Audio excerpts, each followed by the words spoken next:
Todos me ouvindo? Marcelo, me ouvindo? Certo. Boa noite a todos. É um prazer estar aqui colaborando, dando a minha contribuição também nesse seminário, uma excelente iniciativa da Federação Catarinense, através do Marcelo, do presidente Éder. Nossos agradecimentos ao presidente Éder por ter aberto esse espaço. O meu tema é o árbitro e o jogo, certo? Não fala diretamente de regras, não é específico de uma regra de jogo, mas acaba, de certa forma, entrando em algumas situações. Mas, para a gente falar de árbitro e de jogo, a gente tem que lembrar um pouquinho da história. Sem entender a história, a gente não consegue chegar no momento que estamos e não conseguimos projetar nada para o futuro, certo? Porque até, por exemplo, aquele erro de árbitro que a gente viu ontem e hoje nós estamos analisando para quê? Para que no amanhã ele não venha a se repetir, certo? Então, é passado, presente e futuro. Então, como todos sabem, né? Ou se não sabem, vão ficar sabendo, o handebol é um esporte muito jovem. Se a gente for comparar com o futebol, em termos olímpicos, o futebol está na Olimpíada desde 1924. E o handebol apenas começou sua participação olímpica no indoor em 1972, na Olimpíada de Munique, na Alemanha. Certo? E foi um esporte que teve que acompanhar as evoluções dos esportes internacionais.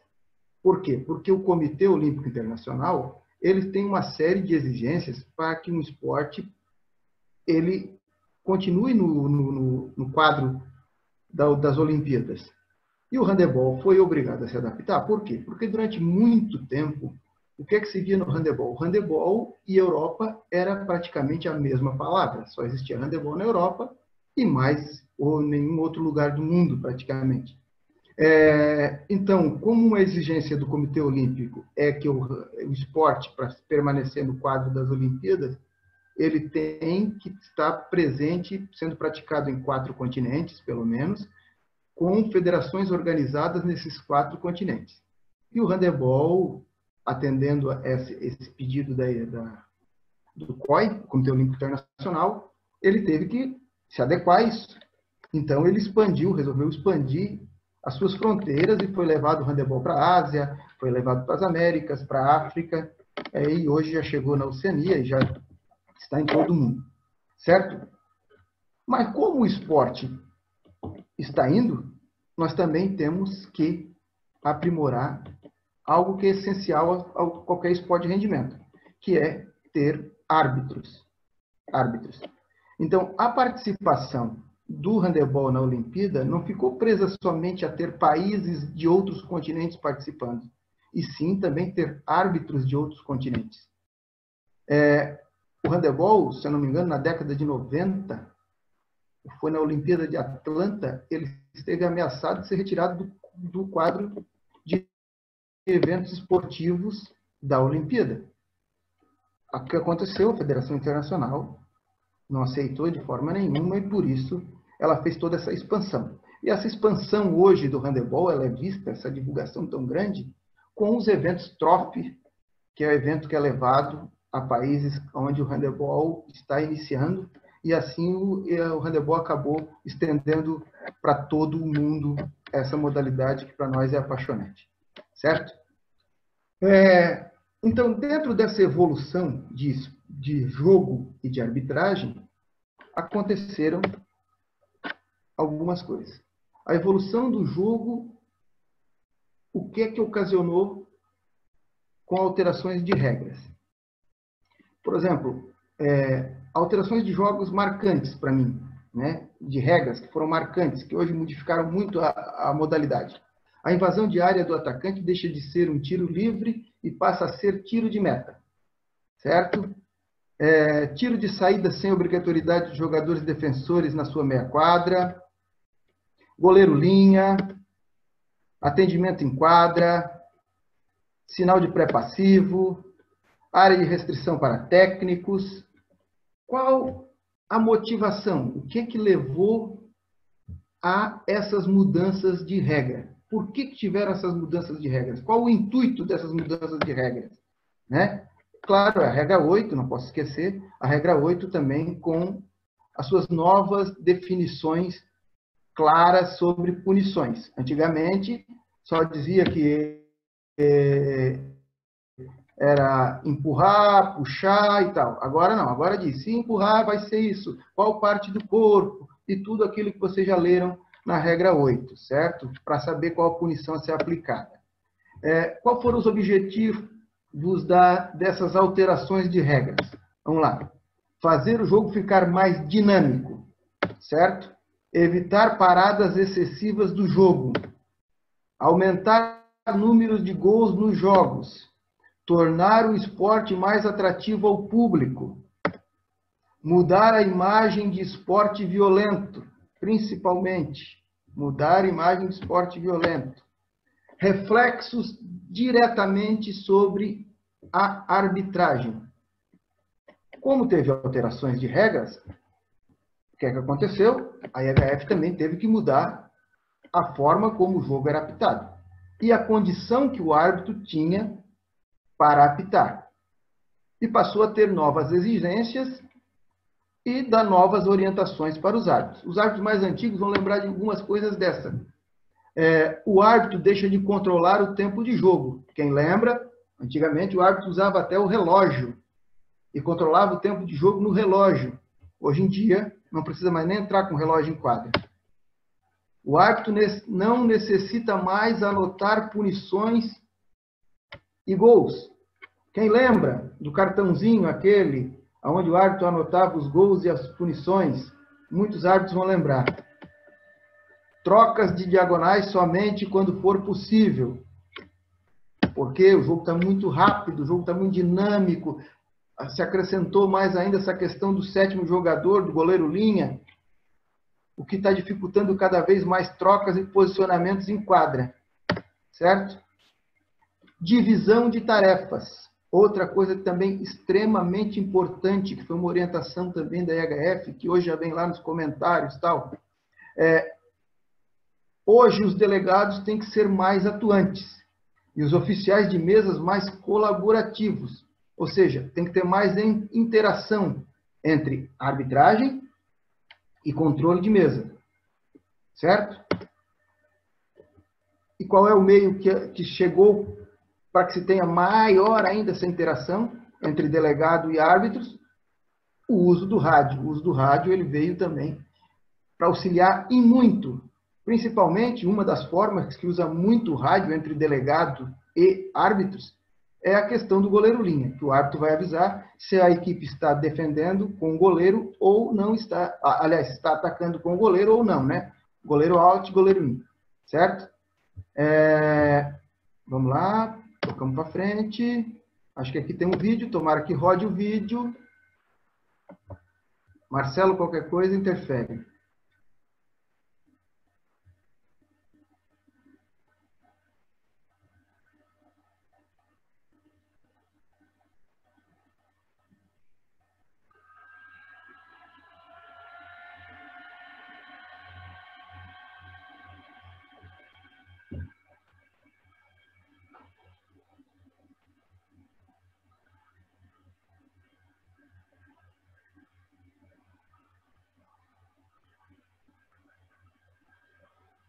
Bom, pessoal, entendam essa situação. Essa situação é uma situação de interferência no jogo do delegado, certo? O delegado apita, infelizmente foi numa hora importuna, porque a equipe estava num contra-ataque, certo? Para punir o técnico da equipe defensora, da equipe que voltaria a defender, com um cartão amarelo. Isso, como vocês sabem, foi interferência direta num lance de contra-ataque, numa clara chance de gol, e o jogo foi reiniciado com 7 metros.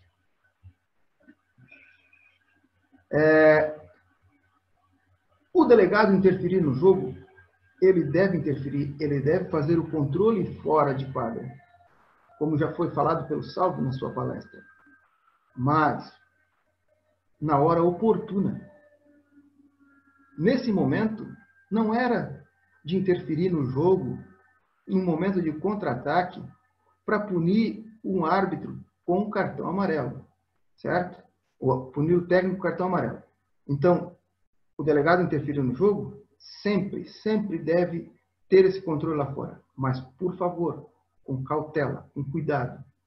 Ele tem que estar atento ao jogo, ele tem que conhecer o jogo, o delegado, para poder interferir nele, certo? Vamos lá. Outra situação de delegado interferindo no jogo. Esse vídeo não tem som. Todos devem estar lembrados desse vídeo.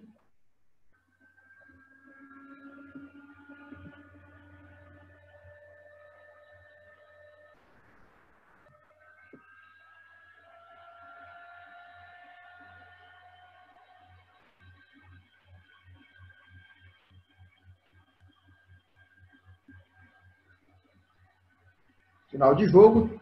Está dentro dos 30 segundos finais. A decisão dos árbitros vai ser por 7 metros. Certo? 7 metros.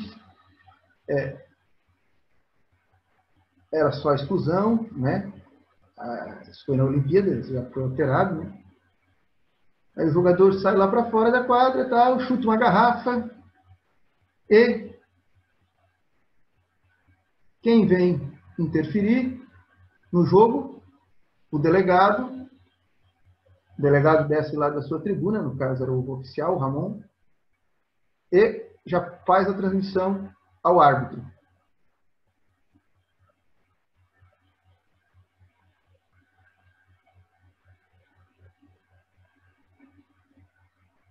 Desqualificação para o atleta,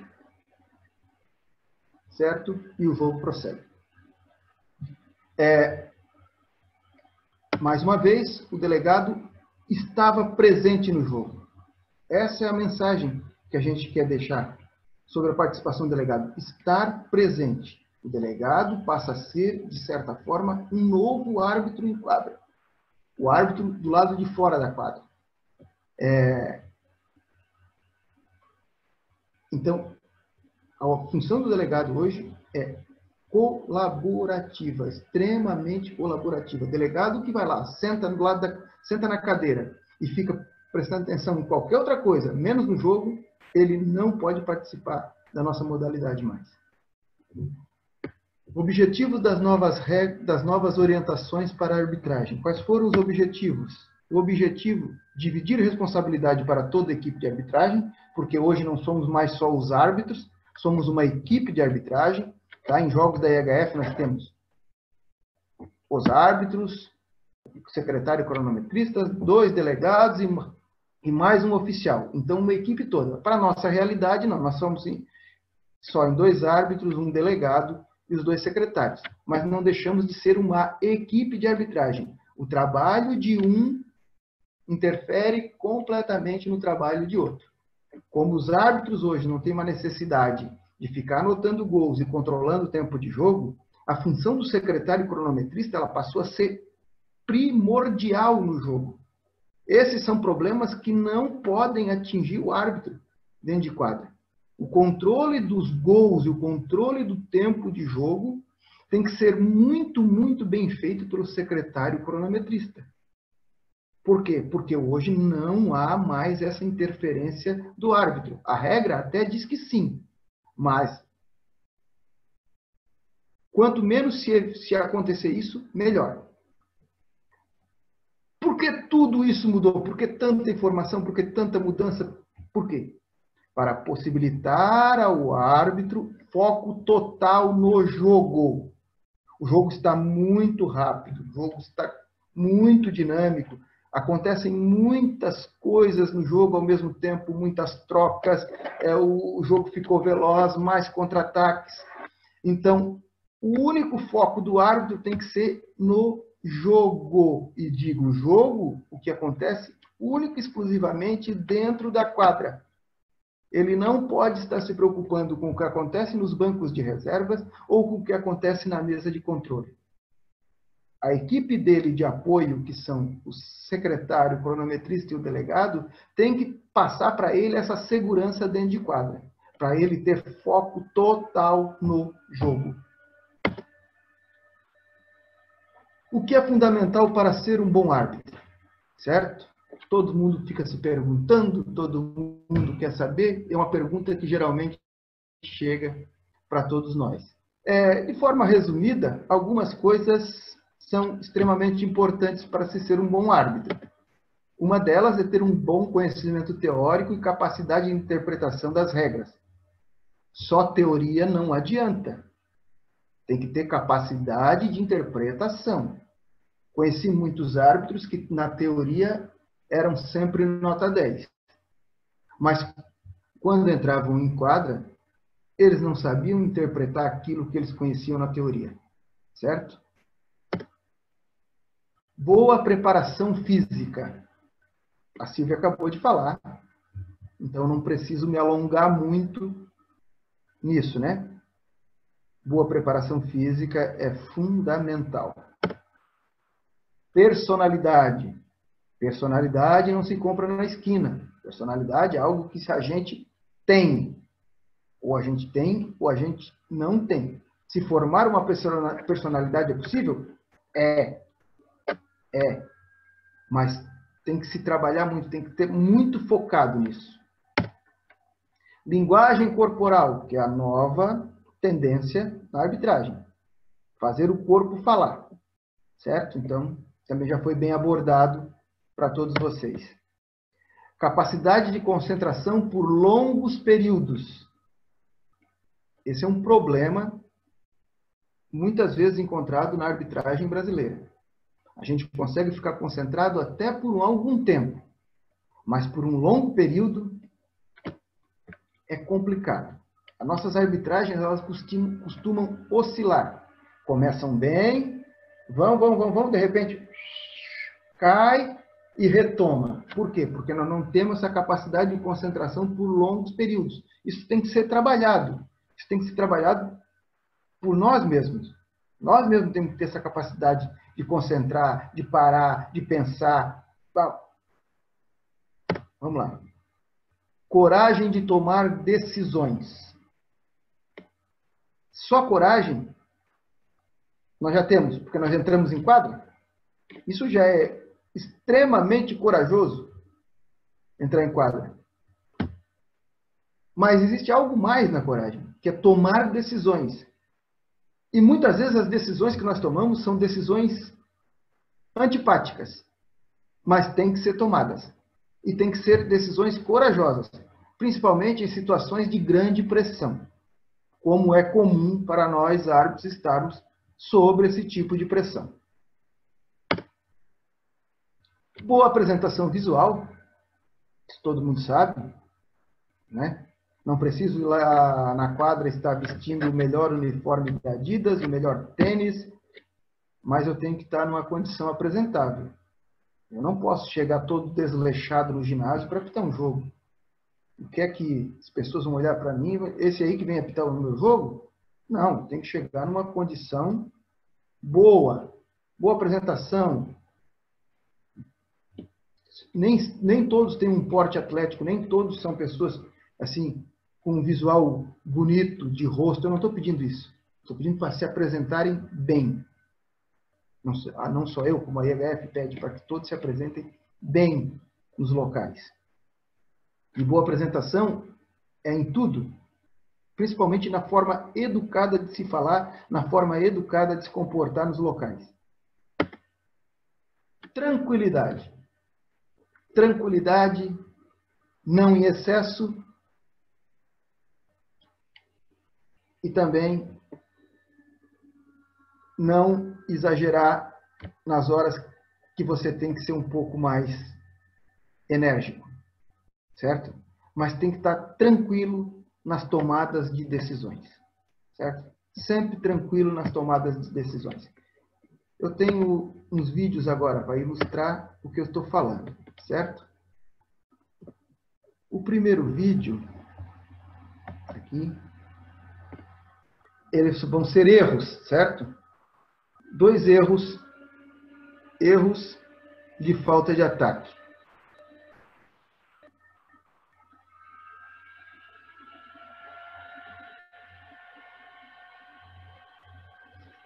Vou repetir o vídeo, certo? Vou repetir o vídeo. Percebam a falta de ataque no pivô, primeiro, pivô de branco ali.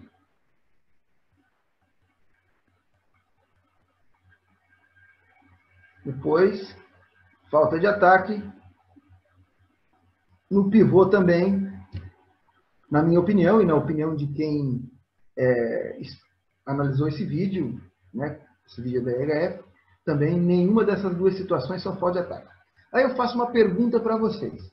Entre aqueles critérios que foi falado para ser um bom árbitro, fala da regra e fala da interpretação da regra. Vocês acham que essa dupla, nesse momento, eles souberam interpretar aquilo que estava escrito na regra? Na teoria, eles até poderiam estar muito bem, mas na interpretação da regra, não. Certo? Então, como é que eu posso ser um bom árbitro se eu não consigo interpretar o que está escrito na regra? Que confiança que eu vou passar para os jogadores? Que confiança que eu vou passar para os técnicos? Que confiança que eu vou passar para os outros árbitros? Por quê? Porque vai ser feito sempre uma comparação.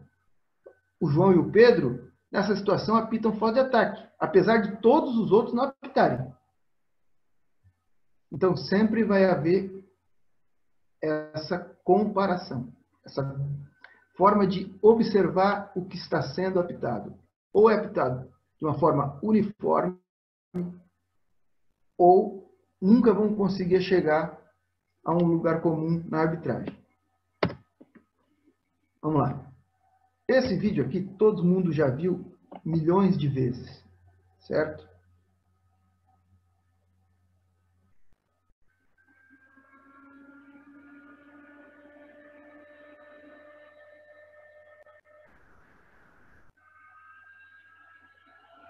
CD, tu consegue otimizar o vídeo? Não consigo.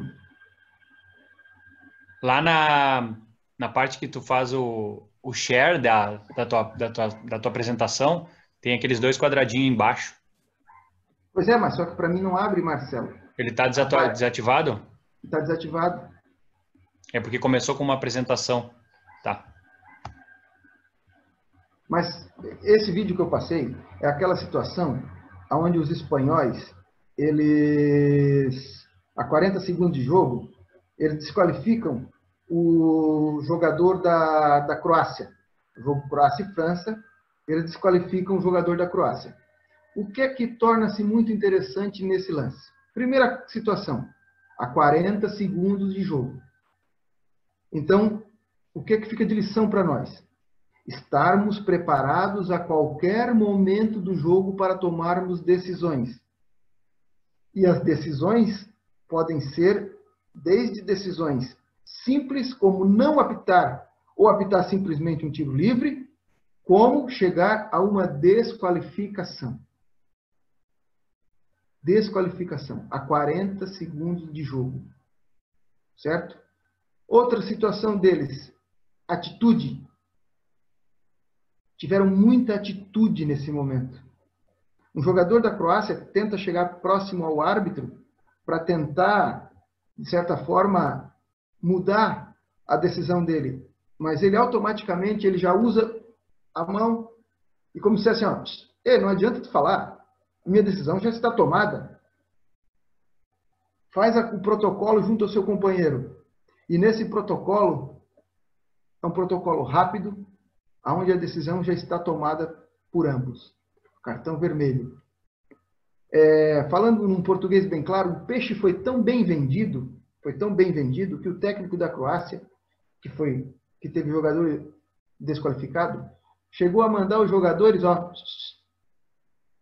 ninguém falar nada. Ninguém falar nada. Por quê?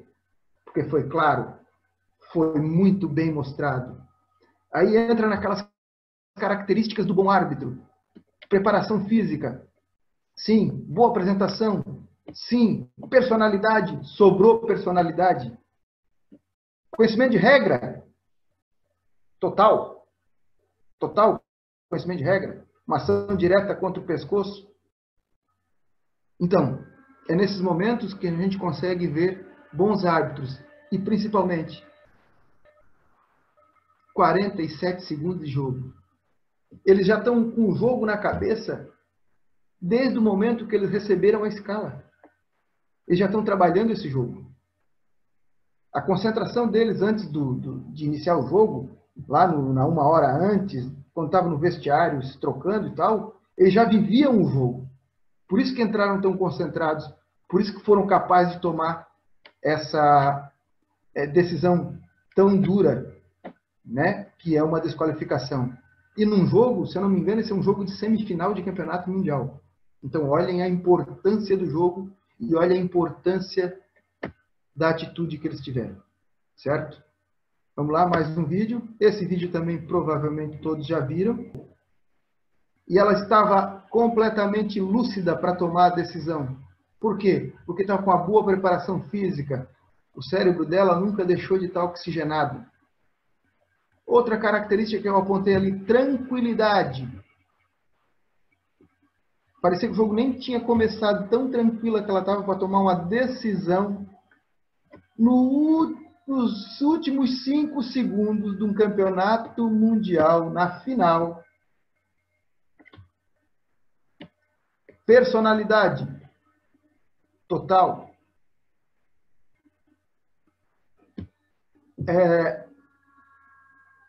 Capacidade de tomar decisões. Muita capacidade, né? Tomou uma decisão que mudou a final do Campeonato Mundial. O jogo iria para uma prorrogação, provavelmente. E a decisão dela, para mim, na minha opinião, correta, acabou decidindo o Campeonato Mundial.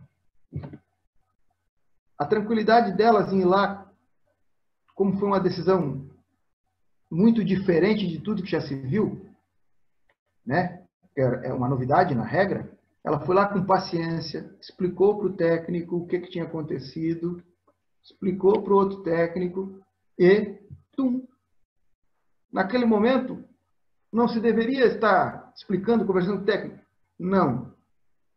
Mas foi a solução que ela encontrou por causa de uma decisão que de certa forma, deixou todo mundo assim com a pulga atrás da orelha.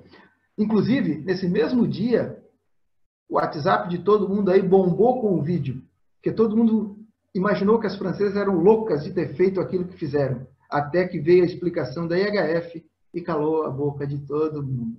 E todo mundo ficou assim de queixo caído, pelo conhecimento de regra, pela atitude delas, pela personalidade, naquele exato momento de jogo.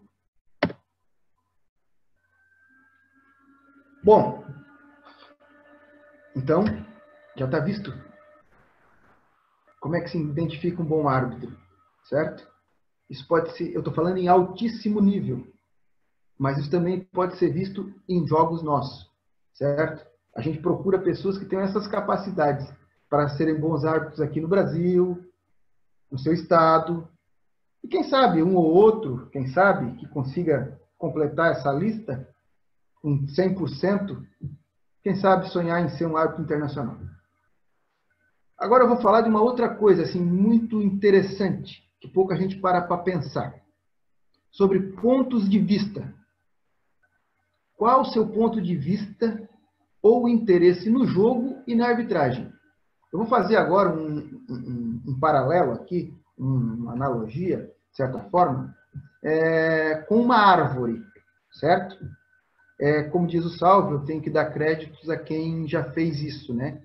E essa analogia que eu vou fazer, eu já vi ela uma vez num curso que eu fiz com o Manfred Krause, na Hungria, no ano de 2007. Para quem não sabe, Manfred Krause foi diretor de árbitros antes do Ramon, diretor de árbitros da IHF antes do Ramon, certo? Então, a analogia que ele faz é a seguinte. O que é que todos estão vendo agora? Eu e qualquer um de vocês está vendo uma árvore. Isso é o que nós estamos vendo. Mas vamos imaginar uma coisa. E se fosse um moveleiro, aquele cara que faz móveis, o que é que ele poderia estar vendo? Da árvore um banco ou da árvore uma mesa. Certo? Esse é o ponto de vista dele. De um biólogo, o que é que o biólogo estaria vendo, olhando para aquela árvore? Opa, ele estaria vendo algo a se pesquisar, certo? Os biomas, o que gira em torno daquela árvore, qual a importância dela, qual o tipo e todas as situações que um biólogo imagina para uma árvore. Um casal fazendo piquenique, o que é que eles procuram numa árvore?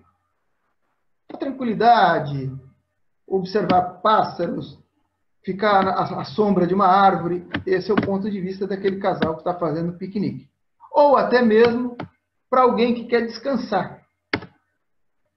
Consegue ver a árvore como um lugar para simplesmente pendurar a rede e deitar e tirar o seu cochilo. Agora, vamos passar para outra coisa.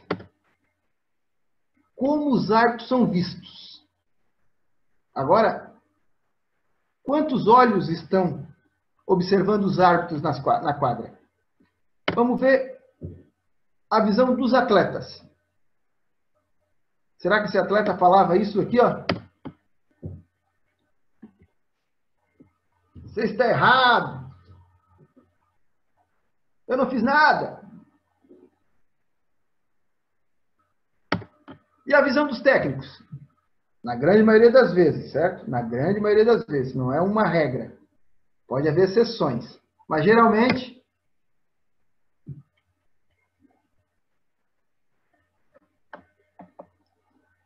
a arbitragem é boa quando eu ganho o jogo.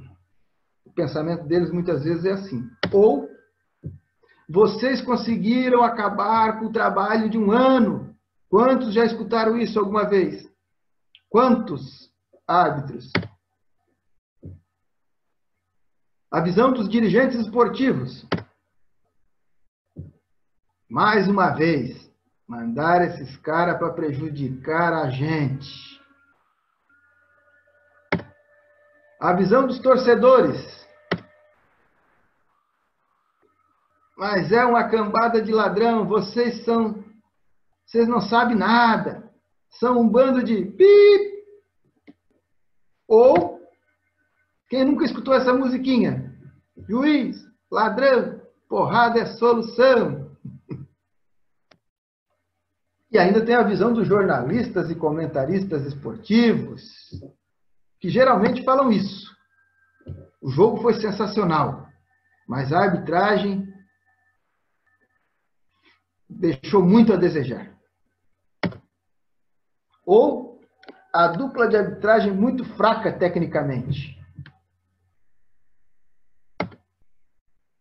E ainda tem o avaliador de arbitragem, que também está lá olhando esse jogo.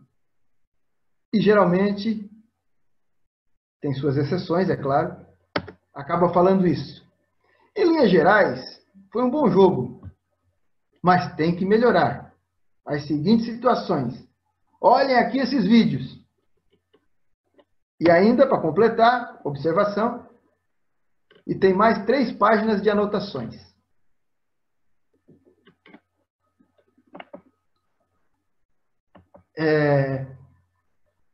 Quão difícil é a vida do árbitro, né? Quantos olhos estão apontados para a gente? Quantas pessoas nós temos que convencer que aquilo que nós estamos fazendo dentro de quadra é o melhor? Quantas pessoas nós temos que convencer que nós conhecemos muito bem a regra? Quantas pessoas que nós temos que conhecer que as atitudes que nós estamos tomando ali dentro são as melhores para o jogo? Olhem quantos pontos de vista diferentes. E a gente acaba esquecendo disso. Que, por mais simples que seja o jogo, mesmo que seja um joguinho escolar lá na tua cidade que tu vai apitar, todo jogo existe um interesse de alguma forma.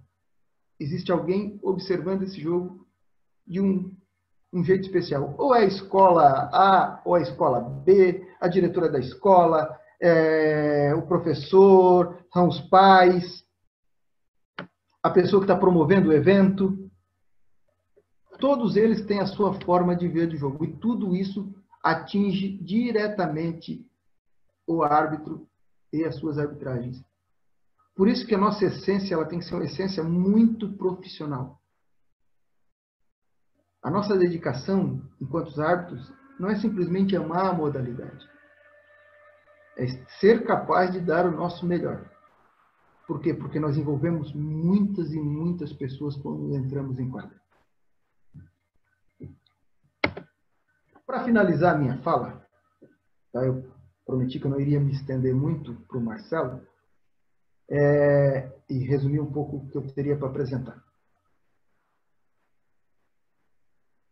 Eu gosto de comparar, vou comparar mais uma vez, os árbitros a uma árvore. E todo mundo viu alguma vez na escola, na aula de ciências ou biologia, que a árvore é dividida em 3 partes: raiz, tronco e ramos. Se eu fosse fazer disso, da árvore, um jogo de handebol,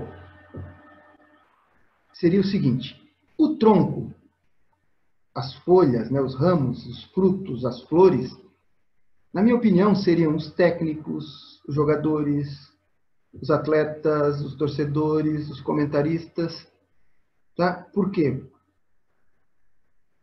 Porque eles são os que têm que aparecer. Estão ali, ó. O tronco, as flores. E de propósito, né, não dá para ver as raízes. Então eu colocaria os árbitros na condição de raízes. E por que as raízes dos árbitros? Porque por mais frondosa que seja a árvore, por mais forte que seja o seu caule, não existe árvore que fique em pé sem raízes. Então nós somos as raízes. Por quê? Porque nós é que damos sustentação para o jogo. Toda a beleza do jogo está naquilo que nós produzimos em quadra. Sem boas arbitragens, sem bons jogos. Muito obrigado a todos. Sejamos sempre raízes.